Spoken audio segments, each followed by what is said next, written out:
I was reading this week in Watchman Nee's, a biography of Watchman Nee. And in there it describes that in 1926, he got sick. He got sick and they went through a month of x-rays of his chest and diagnosed him with tuberculosis. The man who did the x-rays showed him x-rays of another man who died within 2 weeks and said, "This guy's x-rays are better than yours. You need to go home. Don't even come back to be x-rayed again." Sent him home to die. And he decided that in that time, that if God wanted him to die, he would die. But he had so much he wanted to contribute that God had been teaching him that he committed himself during those last days to write this book called The Spiritual Man. It's about 700 pages in length. And I've been through that a couple of times. But that was his last gift to the church in 1926. God allowed him to go through much suffering at that time, preparing to die, writing this book.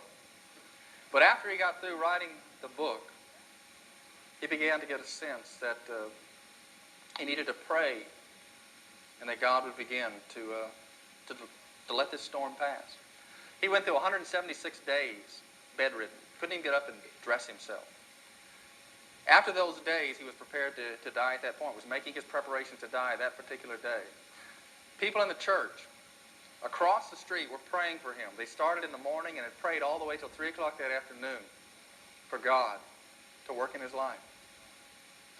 That afternoon, he began to sense God telling him that it was time for him. The storm was over, and God was going to deliver him from that storm.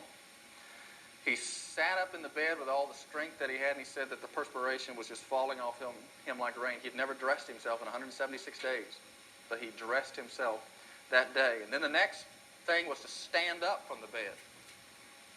He says he could feel Satan saying, "You've set up, but you're not going to stand up." And he said his absorption with himself said, "I don't want to stand up and fall down. That would be embarrassing." But the Spirit of God was compelling him to stand up. So he stood up, and he said he felt like he was on cotton. He hadn't stood up so long. And then he felt the Spirit of God saying, "Walk across the room." So he tried to walk across the room, and he got across the room, and they felt the Spirit of God saying, "Down the stairs." There's 25 stairs going straight down. He said, "I can't do that. You've got to do that." So he stepped on each stair, holding on to the rail, made it all the way down. And by that time, his faith had been built, and he was strong, and he walked all the way across that street to where they were praying for him. He knocked on the door, walked in, and they just stared at him. He said not a one of them made a sound. Not a one of them. Just like those disciples in the boat, they just stared at Jesus. What kind of God do we serve that this has just happened in our midst?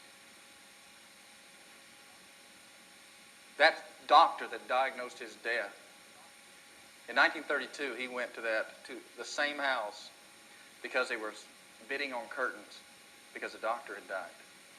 And he was going there to buy the doctor's curtains of the one who had given him less than a month to live. He lived until 1972, some 46 years later, before he actually did die. But he was diagnosed with tuberculosis, ready to die.